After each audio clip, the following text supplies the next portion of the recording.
It's the practice, it's the reps, it's getting the marbles out of your mouth, we like to say. And I mean, 15,000 for your first deal to learn on the job, like, dude, that's so cool.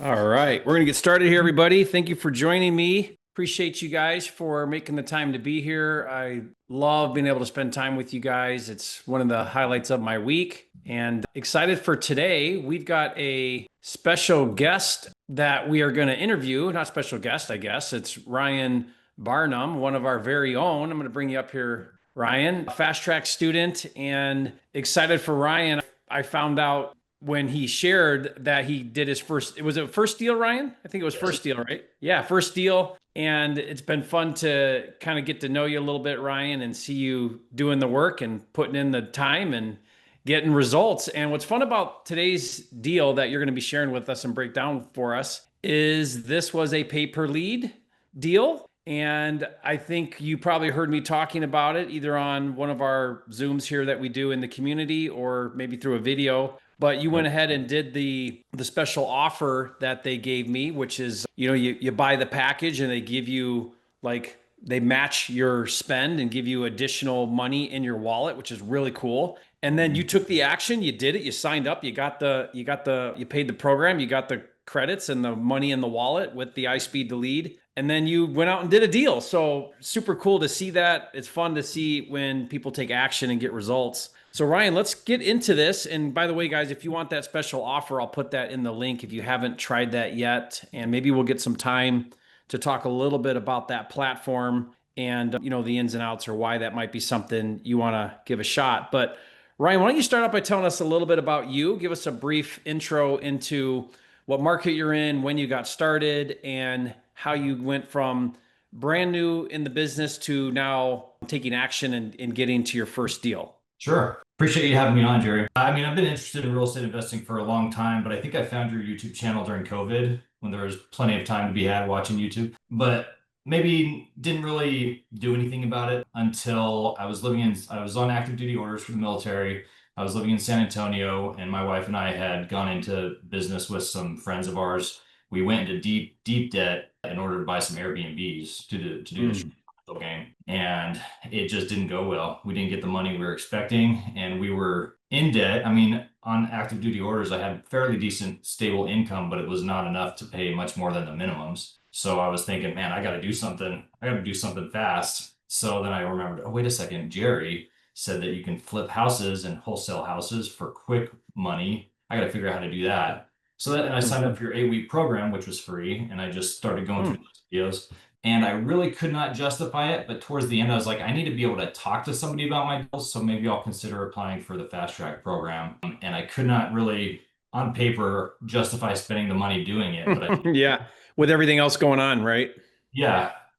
So I did it. I probably started making phone calls about a year ago, which is either right before or right after I joined Fast Track. Okay. So I was doing on-market stuff and not really getting anywhere. I did lock some contracts, but I locked them up for too high and couldn't close them, right? So I was, I don't know, even though I was in a tough situation with money, I couldn't close a deal and kind of took a break. We ended up moving from San Antonio to the Vegas area, so I kind of stopped stuff temporarily. But yeah. At this point, were you feeling discouraged? Yes and no, because I knew it could work. Because I don't think you're going to be filming people here that are lying. Like all those hundreds of videos and talking to sellers and talking to agents. I knew it theoretically it worked, but then I had to switch, move my family and get a new job and all these different things. So I knew it could work. It was frustrating to have to When you picked up the phone, was that intimidating? Was that scary, hard, or did that come natural, or what was that like for you when you actually started calling and making offers? Yeah, it's definitely intimidating. I've talked to people for several years. I've been in the military and working with people for several years. And for me, I think I got fairly comfortable with it quickly, but still, even those first few times, it was definitely nerve-wracking, and talking to agents and saying I was an investor when I hadn't actually flipped a house. But it's all about identity, right? Yeah, in the beginning, there's a little bit of that imposter syndrome that creeps in. I'm saying these things, but I don't really feel like an investor. Or when I say, I'm a cash buyer, but I don't really feel like a cash buyer. So how do you overcome some of that? Because, if you don't lead out with that confidence, even subconsciously, it comes through the other line. Like they feel it.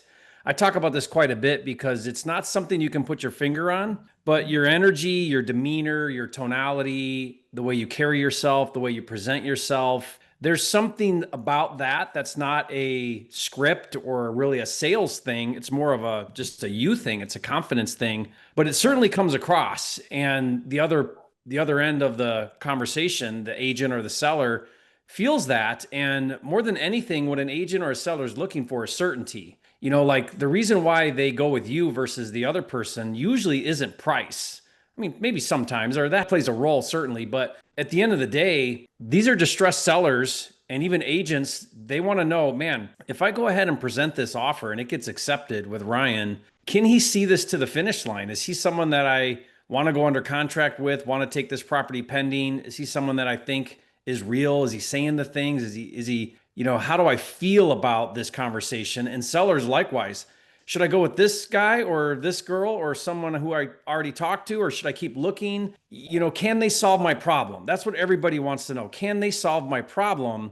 And this is something that comes with practice. Certainly you get way better at it the more reps you get in, but this isn't necessarily a expert thing or a beginner thing. It's more of a you thing. And some people come in to the business and they just exude that confidence, even if they're brand new and they don't really know what they're doing yet, or they're still learning quite a bit. And so I kind of think everybody that's listening to this, that's in the business, whatever level you're at, it's the constant evolution of your personal development is, what do I do to help this other person feel confidence? How do I gain more confidence in myself? And then how do I convey that confidence in the most effective way? And so Ryan, I've gotten to know you a little bit, and you look somebody in the eye, you carry yourself well. Like you can tell you're someone that's got experience in life, got experience with people, maybe not a lot in business, but that means a lot, and that comes across a lot. And so it's something that I'm always thinking about with myself is, okay, well, how can I portray myself? How can I carry myself? How can I show people that I'm authentic, that I'm real, but that I'm genuine, but that I know what I'm doing, and that I can, more than anything, help them feel confident that I'm the real deal and I can solve their problem. And that's what really matters, more than what you say, how you say it. Did you overcome their objection? Did you have the answer to their question exactly perfect?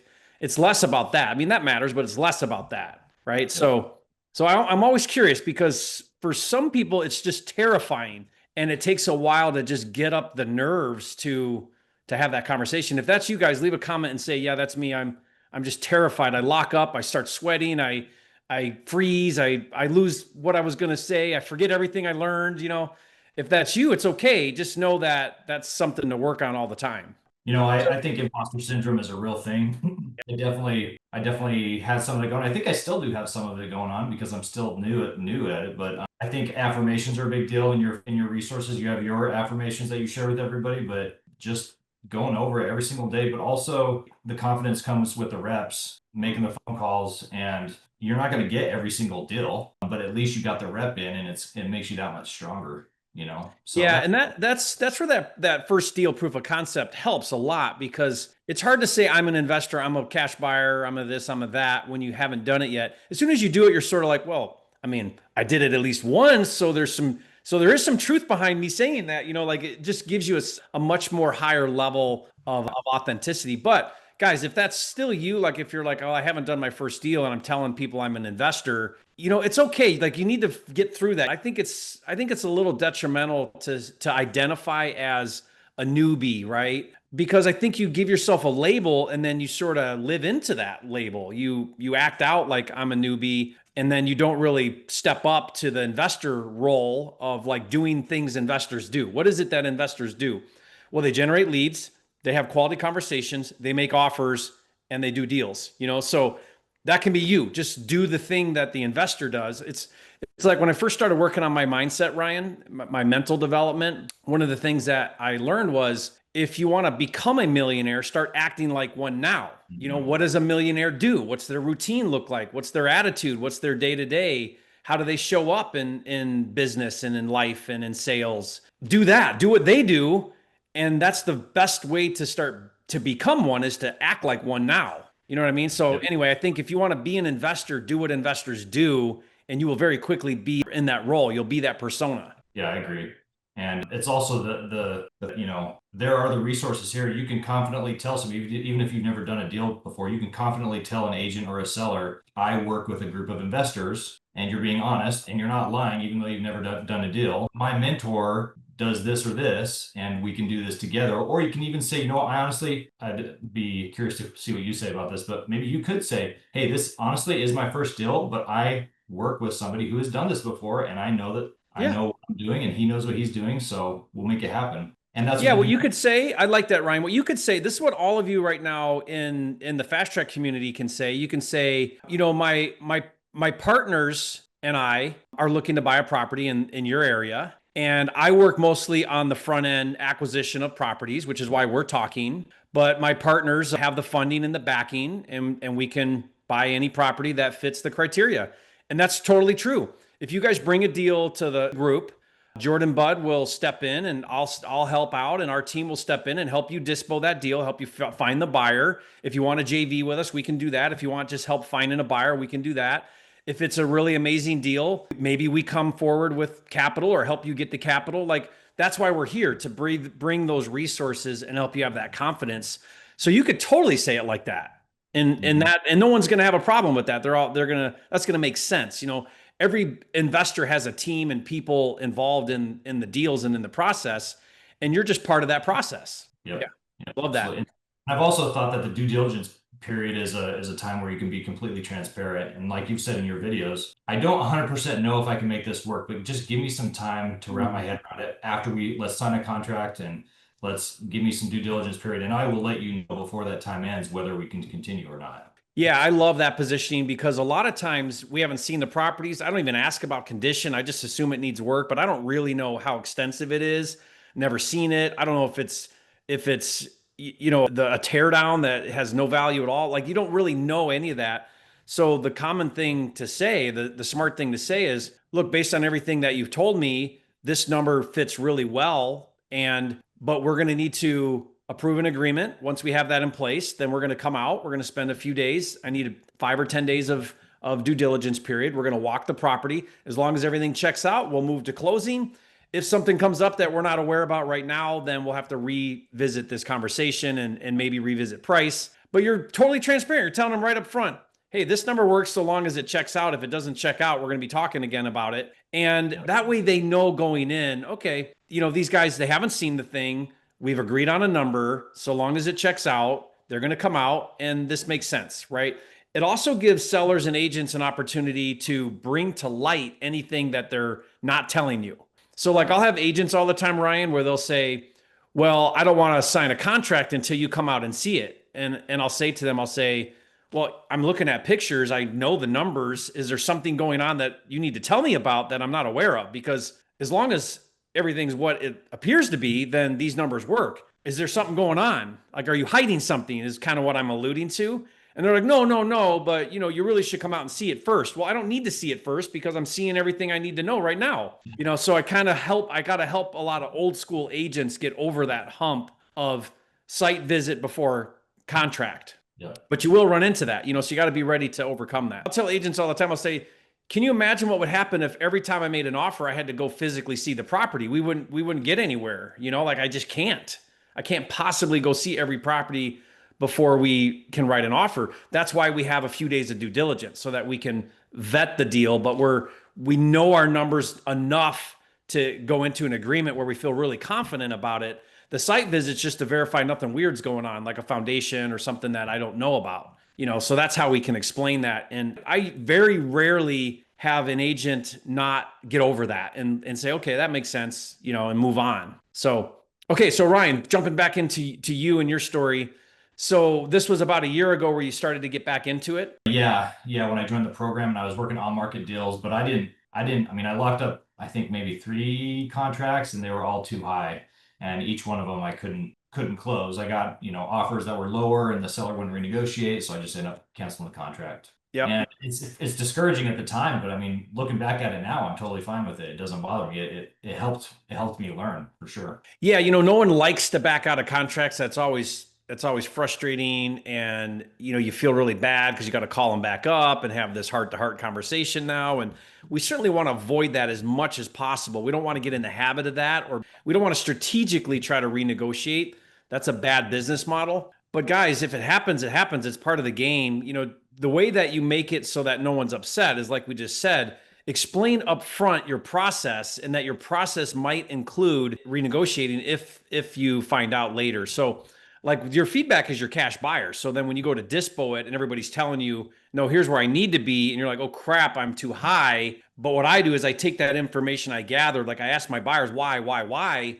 They tell me why they need to be at that number. Now I go back and I say, look, you know what, this number's not going to work. During my due diligence, it came to my attention that this, and I still want to go forward, but we're going to need to adjust the price. If that works, we can move forward. And I get my buyer to commit. So I get a commitment from the buyer. I don't want to renegotiate twice, right? So I don't ever want to renegotiate unless I know I've got a buyer on the hook.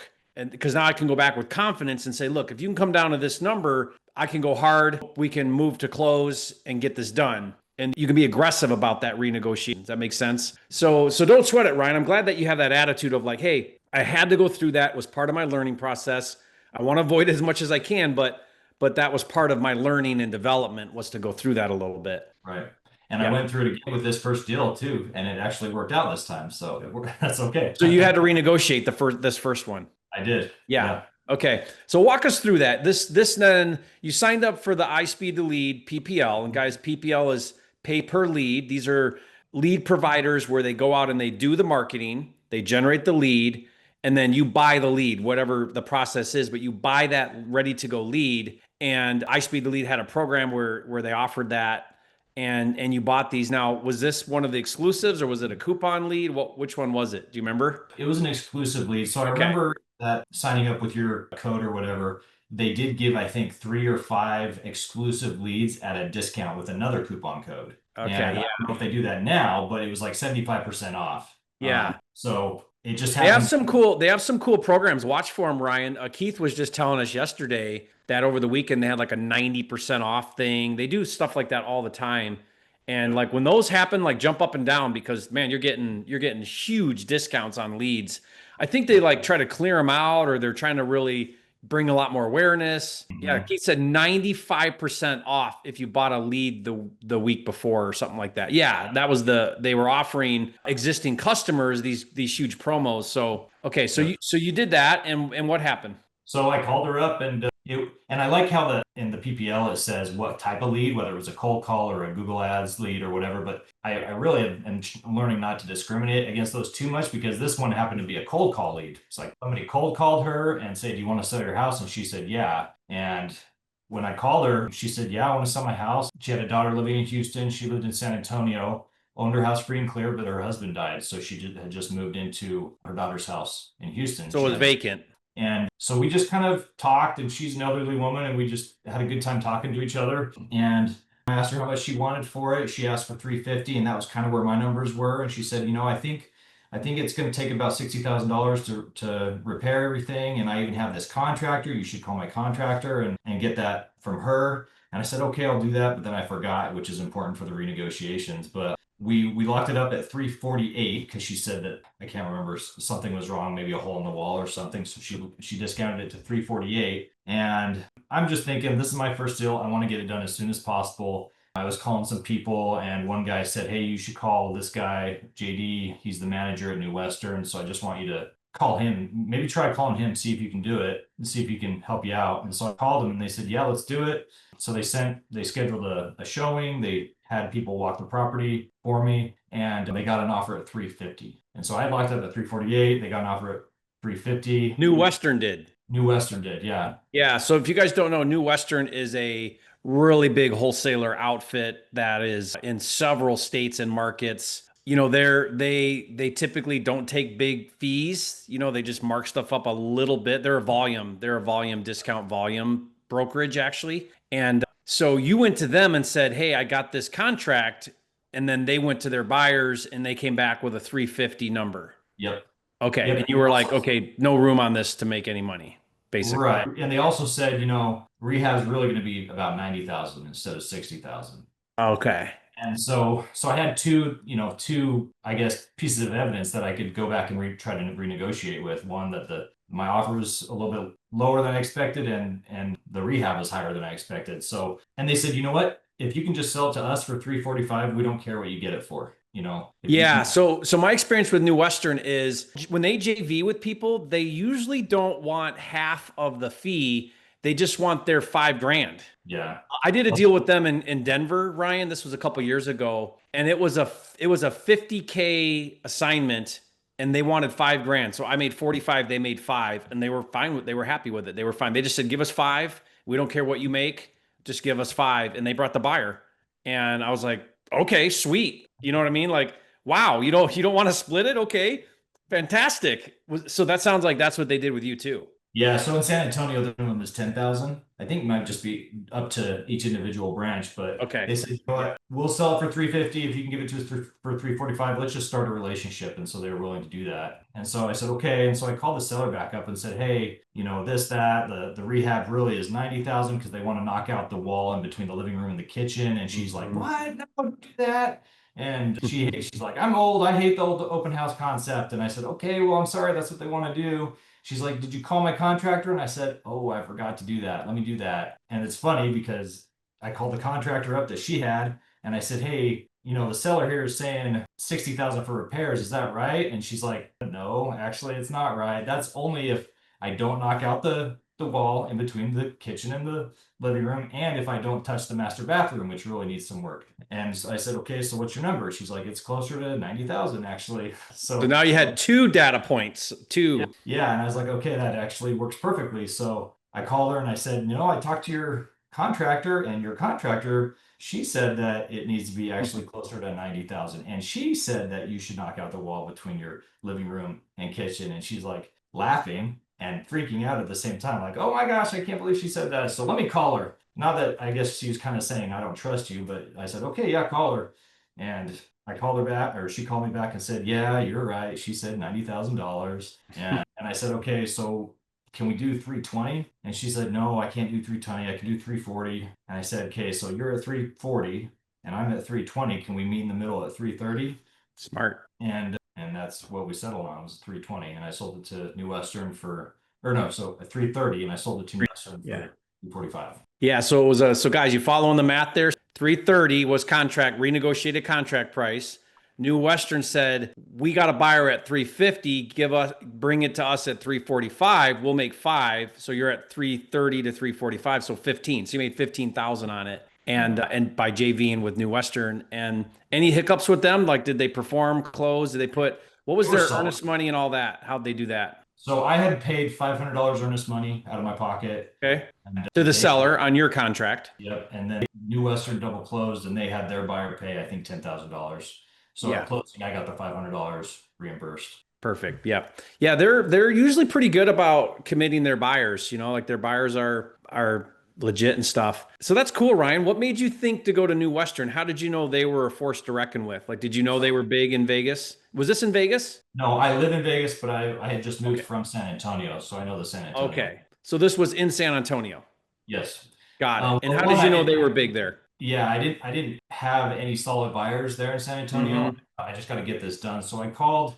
I had a license in a real estate license in Texas, and I called one of my mentors there, and he said, go to New Western. I've done deals with them there. So it was like a third party endorsement, basically. I knew I could trust them. Okay. Yeah. Good. Now let me ask you this: are you happy that you got 350? Do you think you could have got more than 350? Do you regret that you went to New Western and that you didn't make the rest of it? Like, where's your head at with that? I'm okay with it. Me too. Perfect. It's a concept, like it's all, you said it before on so many of your videos, it's just a matter of getting it done the first time, to know that not only can other people do it, but I can do it. And I'm always tempted to think, these videos are 2 years old. It's not going to work now, but that's not true. Buy low, sell high, renegotiate, And it's not true. And by the way, I post like student success stories like once a week or every other week. So there's current people doing it too. But yeah. I mean, 15,000 for your first deal to learn on the job. Like, dude, that's so cool. Yeah. I was going to tell you another thing about this too, Jerry, if I could. So she was getting because the PPL with Ispeedtolead, like if you buy it, it's exclusive to you for about 48 hours if you pay like a certain price. So she was getting calls left and right after 48 hours from people who wanted to buy it. But because I had built up a rapport with her and we joke around during our calls and everything like that, and she wouldn't entertain any of the offers because we were already under contract and she knew me and liked me, and it's that trust factor, right? And after we closed, I called her to congratulate her on the sale, and she said, I can't remember. She said, I didn't tell you this and didn't want to tell you this until now, but I got offers up to $430,000 on the house, but I told them no because we were working together. Wow. Isn't that cool? In the beginning of this interview, we talked about that trust and likability and confidence. And there you go. You just proved the point there that she could have got more money, but she felt good with you. She felt confident in you, Ryan. And even though it's your first deal, it didn't matter. Those could have been super experienced investors, and she still went with you. Isn't that cool? Yeah, very cool. Yeah. And it's proof that you got to talk about more than real estate. You got to try at least during your calls. Like she was telling me about how, she's now living with her daughter, and her daughter's trying to like control her life, quote unquote, tell her what to do. And I said, I think I know exactly what you're talking about because I do the same thing with my dad. And, we'd have good laughs about that. And, Yeah. Yeah. I mean, it's so true that you've got to create that connection. And I try to be funny. I try to have empathy. You got to remember, these are distressed sellers. Typically they want someone's shoulder to cry on, or they want to be able to complain about somebody, it's always somebody else's fault usually, and things going on. And are you able to really give them a platform to share what's going on in their life? right. And that means a lot to people when they feel that. Yeah, that's awesome. Love that. Well, very cool, Ryan. What would be your number one piece of advice to somebody working on their first deal? Oh man, I would say just start talking to people as soon as possible. And if you are super nervous, I was even thinking like, if you're like really nervous about it, find agents of distressed properties in a totally other market. If you're like really worried about it, just start calling people on the other side of the country just to get the practice in. If you really want to do deals where you live, but are too nervous, start calling somewhere else because it's all about the practice. Yeah, totally agree with that. That's so good. I mean, agents is free. You can practice on agents for free. You can buy those super cheap discounted leads, even if it's not that great a lead or it doesn't go anywhere. It's the practice, it's the reps, it's getting the marbles out of your mouth, we like to say. And Ryan, did you by chance record your call with that seller? No, I didn't. Okay, you got to do that. Promise me right now that you're going to record your calls. You have to record your calls. Okay. Record your calls. Get one of these like these little podcast mics. They're like $60 or something. And so you have good audio, and get a little screen capture for your computer. Turn it on, record your calls, then go back and watch them. And I'll do audits on those, Ryan. Like I'll listen to it and give you feedback, get other people to listen to it, give you feedback. You listen to it and see yourself doing it. I highly recommend doing that. Okay, for sure. Yep. Awesome. All right. Well, guys, leave a comment and say, Ryan, you're a flipping genius. Congrats on that first deal. What's next for you? Where are you at? What do you think is now holding you back from the next level? Oh man, just keep going with my next couple deals. I had another deal, a vacant lots deal that I was trying to work through that work in. And my goal is to probably own a Joe Homebuyer franchise, and just I got to keep going though. That's what I'm going for. So yeah, when you're ready for that conversation, let me know, because that's definitely a great way to get all of the organizational process and really down well. Yeah. But yeah, I think you'd make a good fit for that. Thank you. I appreciate everything you've done, Jerry. The 8-week course, totally free, right? Like that was so helpful. And then all the videos and then the community. Thank you so much. Yeah, you're welcome, Ryan. Way to put it. I mean, you took it and ran with it. Stay involved, stay active in the community, and keep showing up to the calls and doing all the work, and you'll keep growing, you'll keep progressing. And super proud of you, Ryan, and excited for you. Awesome. Well, guys, it was sure great to hang out with you guys today. Appreciate you all. Thanks for your feedback and support. Ryan, congrats again on your deal, and thank you for sharing your success and encouraging everybody. Appreciate you guys, and we'll talk soon.